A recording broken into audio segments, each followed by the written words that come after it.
السلام علیکم جی، صبح بخیر۔ اس وقت بہت صبح ہے، تقریباً کوئی 6:30 بج رہے ہیں، اور میرے ایک دوست نے مجھے جگا دیا۔ رات میں اس دوست سے باتیں کرتا رہا۔ یہ ایسی باتیں ہیں جو تھی تو ون سائیڈڈ، ایک طرف سے، لیکن ایسا لگتا تھا وہ میرے سامنے بیٹھ کے مجھ سے باتیں کر رہا ہے۔ اب میرے پیچھے دیکھ رہے ہوں گے، کتابوں کے اوپر ایک گول سا نشان ہے، سرخ گولا سا۔ تو یہ جس دوست نے مجھ سے باتیں کی، اس کی کتاب کا بھی یہ جو سرخ گولا ہے، یہ اس کی کتاب پہ طلوع ہو رہا ہے۔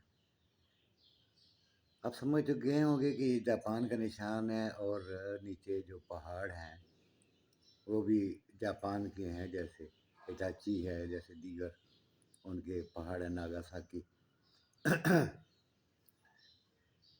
طلوع کی سرزمین۔ اچھا، جاپان ہمیشہ سے، یہ اب کی بات نہیں کہ اب تو لوگ بڑی پورے جاپان کی تعریفیں کرتے ہیں۔ میں بہت سالوں سے، تقریباً 40-45 سال سے، ہمیشہ سے ہی جاپان کے بارے میں میری دلچسپی رہی ہے، اس کو پڑھتا بھی رہا ہوں، اور میرے کچھ جاپنیز کے ساتھ تعلق بھی رہے ہیں، اور پھر اس کے بعد کچھ اتفاق سے ایسے لوگوں سے بھی واسطہ پڑا جو جاپنیز زبان کے بھی ماہر، مثلاً ہماری بھابھی ہیں، میجر مصطفیٰ صاحب کی وائف ہیں، شائنہ بھابھی۔ شائنہ بھابھی نمل یونیورسٹی میں جاپنیز پڑھاتی رہی ہیں، اور بہت اعلیٰ پائے کی وہ ٹیچر رہی ہیں۔ میں سمجھتا ہوں کہ ان کو ریٹائر نہیں کرنا چاہیے تھا، ایسی شخصیت کو تو بالکل منت ترلے کر کے بلانا چاہیے۔ خیر، اس کے بعد جاپان کے کئی سفیروں سے میری ملاقاتیں ہوئیں۔ تہذیب، حد ہے ویسے نہ تہذیب کی۔ میں سمجھتا ہوں کہ سچائی اور تہذیب اور محنت، یہ 2-3 چیزیں۔ جب میں جاپنی سفیر سے ملا کچھ عرصہ پہلے، تو میں نے انہیں اپنا وزٹنگ کارڈ دیا، لیکن انہوں نے جس انداز میں اپنا وزٹنگ کارڈ دیا، وہ میرے لیے حیران کن ہی نہیں، میری شرمندگی کا باعث بھی تھا کہ ہم تو اس طرح ایک وزٹنگ کارڈ۔ انہوں نے جیب سے نکالا، اپنے پرس سے کارڈ نکالا، پرس کے اوپر رکھ کے اور دونوں ہاتھوں سے جھک کے مجھے وہ پیش کیا اپنا وزٹنگ کارڈ۔ یہ تہذیب ہے ان کے یہاں۔ ایک اور یعنی بے تحاشا بات ہے جاپان کے بارے میں۔ آپ کو پتہ ہے جس طرح امریکہ نے ان پر اٹامک حملہ کیا، ہیروشیما اور ناگاساکی پر، اور تباہ کر دیا، ابھی تک اثرات ہیں اس کے جاپان میں، لیکن اس کے بعد لیڈرشپ نے نہیں، اس قوم نے اپنے آپ کو بنایا، پھر ایک اچھی لیڈرشپ بھی ملی، شہنشاہ ہیروہیٹو، اس کے بعد بے شمار لوگ ہیں جنہوں نے جاپان کے جو وزرائے اعظم رہے ہیں، جو بھٹو صاحب کے دوستوں میں سے بھی تھے کچھ ایسے، طویل کہانی ہے۔ آج پھر اس قوم نے الیکٹرانک اور کھلونے بنانے شروع کیے، اور وہ پوری دنیا پہ ایک طرح سے، اور پھر ان کی جو چیزیں ہیں اتنی پائیدار کہ میرے اپنے گھر میں 2-4 ایسی جاپانی چیزیں ہیں جو 40-50 سال پرانی ہے، لیکن آج تک خراب نہیں ہوئی۔ خیر، یہ ایک لمبی چوڑی بات ہے۔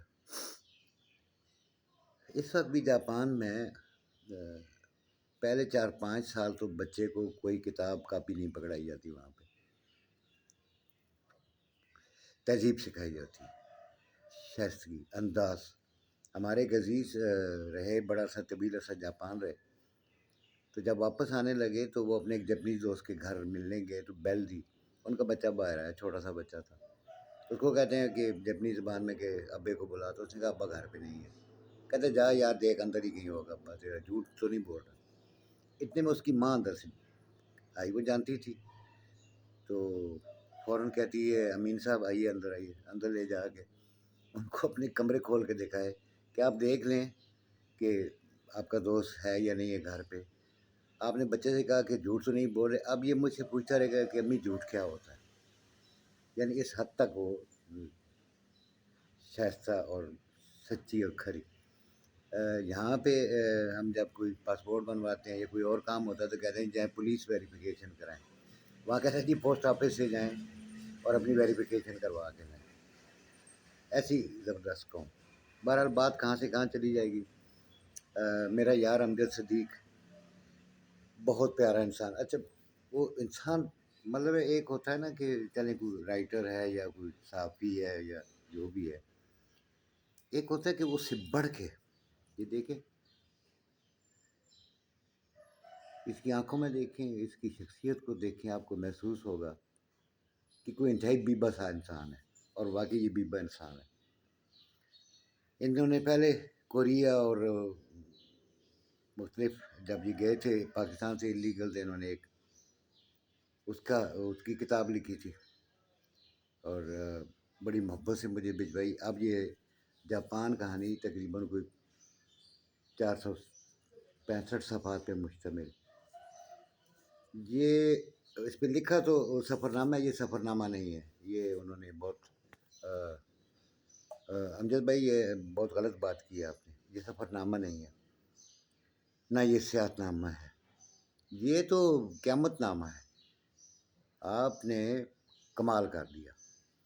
سفر نامہ تو یہ ہوتا ہے کہ ہم یہاں سے گئے سفر کرتے ہوئے کلل کار سے گھومتے پنڈ دادن خان، چکوال، بلیال، نورپور سیٹی سے ہو کے واپس آ گئے. دس از دا سفر نامہ. ہمارے بہت سارے احباب لکھتے ہیں، تارڑ صاحب نے لکھے ہیں سفر نامے. وہ واقعی سفر نامے ہی ہوتے ہیں. پھر اللہ آپ کا بھلا کرے، عطا اللہ قاسمی صاحب نے بھی لکھے، بٹ صاحب نے بھی لکھے، یونس بٹ صاحب نے بھی. وہ سفر نامے ہیں. سیاحت نامہ اختر ممونکا نے لکھا. Japan, new York 105 kilometre. کس طرح وہ یہاں سے پیدل نکلے، افغانستان ایران سے ہوتے ہوئے پورا مشرقی یورپ گھومتے گھومتے فرانس پہنچے. وہ ایک الگ کہانی. امجد ڈنکی مار کے اس زمانے میں گئے. اب اچھا ایک امجد یار ایک تھوڑی سی اس میں ٹیکنیکل چیز ہے. آپ نے جولائی سے سفر شروع کر دیا جاپان کا.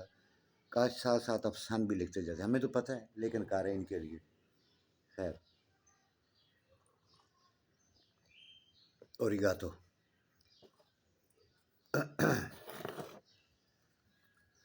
سانس نہیں لینے دیتی تھی یہ کتاب.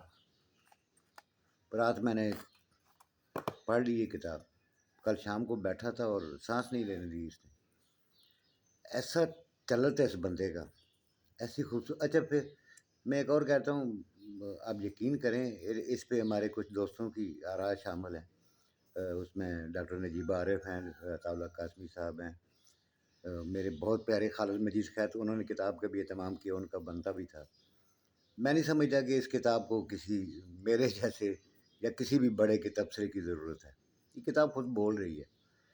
اگر آپ کو ٹریولاگ سے یا آپ بیتی سے یا کہانیوں سے یا دوسرے ملکوں کے حوالے احوال کے حوالے سے دلچسپی ہے تو یہ کتاب آپ کے لیے کسی خزانے سے کم نہیں ہے.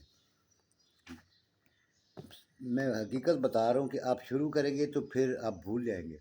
اگر کوئی میری بہن اس کتاب کو پڑھنا شروع کرے گی تو وہ کچن میں رکھی ہانڈیاں جلا لے گی. یہ جی شاہین بکس نے چھاپی ہے، Wilayat complex, office number 2، China centre, Bahria town phase 7. وہاں سے مل سکتی ہے. خالد مجید ہمارے جو بہت اچھے دوست ہیں، 031093211915. آپ ان سے بھی رابطہ کر سکتے ہیں، یہ کتاب منگوا سکتے ہیں.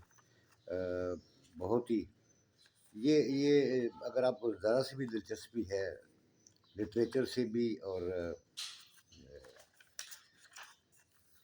میں تو کہتا ہوں فکشن سے بھی اگر ہے، کیونکہ اس میں کہانی ہی کہانیاں ہیں.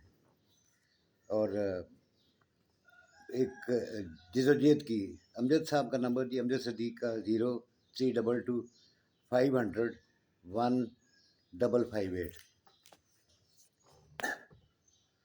پڑھیے جی، یہ کتاب ضرور منگوائیے۔ میں میں نے پہلے بھی کئی دفعہ کہتا ہوں کہ مجھے روز کتابیں ملتی ہیں لیکن ان میں کتاب کم کم ہوتی ہے، یہ واقعی وہ کتاب ہے۔ میں خود بڑا چوزی ہوں کتاب پڑھنے کے معاملے میں، آپ یقین کریں کہ ایسی کتابیں آتی ہیں اس کو ایک دو صفحے پڑھ کے تو وہ سائڈ پہ رکھ دیتا ہوں اور پھر وہ ہنٹرس کے کام آتی ہے۔ یہ کتاب پڑھنے والی ہے، سادہ بیانی، پھر اس میں ایک ترتیب، ایک خوبصورتی، فکشن کی فکشن ہے، اور بیچ میں سفر نامہ بھی آپ کہہ سکتے ہیں، گو کہ سفر تھوڑا سا ہے اس میں، کچھ چلت ہے۔ پھر ایک انسانی جد و جہد کی کہانی ہے، امجد کے ساتھ اس کے ماں باپ کی دعائیں اور کس طرح اس نے ایک وقت گزارا، یہ بہت ہی دلچسپ۔